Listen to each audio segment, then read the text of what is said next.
Once I built a railroad, made it run, made it race against time. Once I built a railroad, now it's done. Brother, can you spare a dime? I'm Susan Grabel. I'm a sculptor. I've been doing sculpture for about 40 years. And I'm interested in this human dimension of social issues. The work is about what I see around me. It's the kind of thing we walk by and we don't want to see them. This piece is one of the early pieces. I started out doing clay dioramas, and this piece is a city. I wanted to get the feeling of different things happening at the same time. So the work speaks for itself. It's beautifully executed.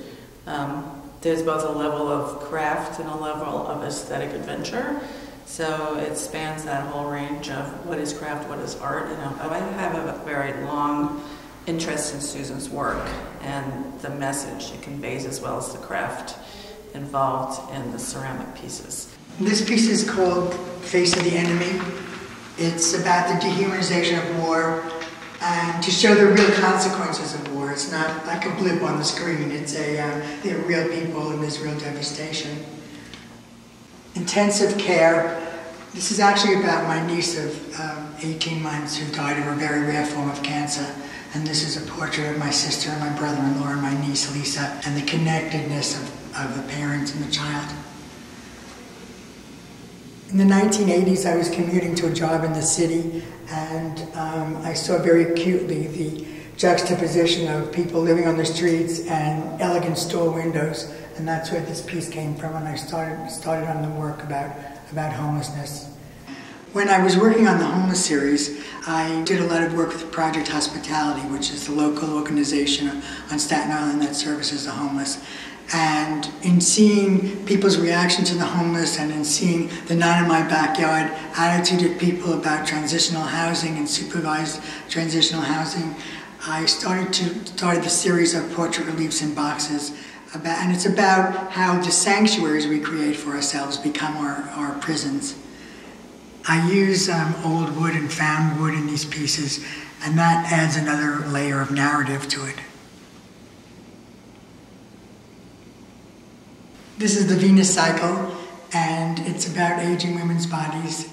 I was acutely aware of the way the media bombards us with images of femaleness that look nothing like what any of us see in the mirror. And so this work is about aging women, but it's about women of all ages.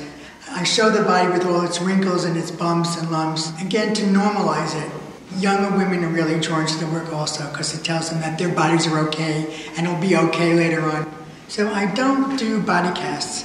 I sculpt the figure out of clay because I want to interpret the body myself, make a plaster mold of it, and then I cast handmade paper pulp in the mold.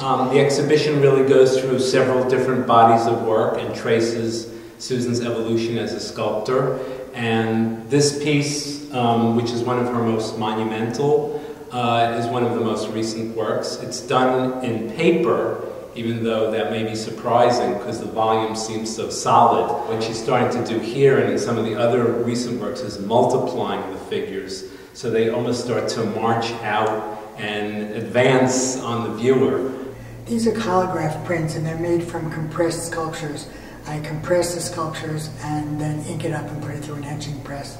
And some of these are collaged. It has a very organic feeling to it. They look like innards and parts of bodies, and trees and leaves, and it's showing the aging body as part of the natural process, to confront the conventional biases about aging women and to validate women's experience of themselves.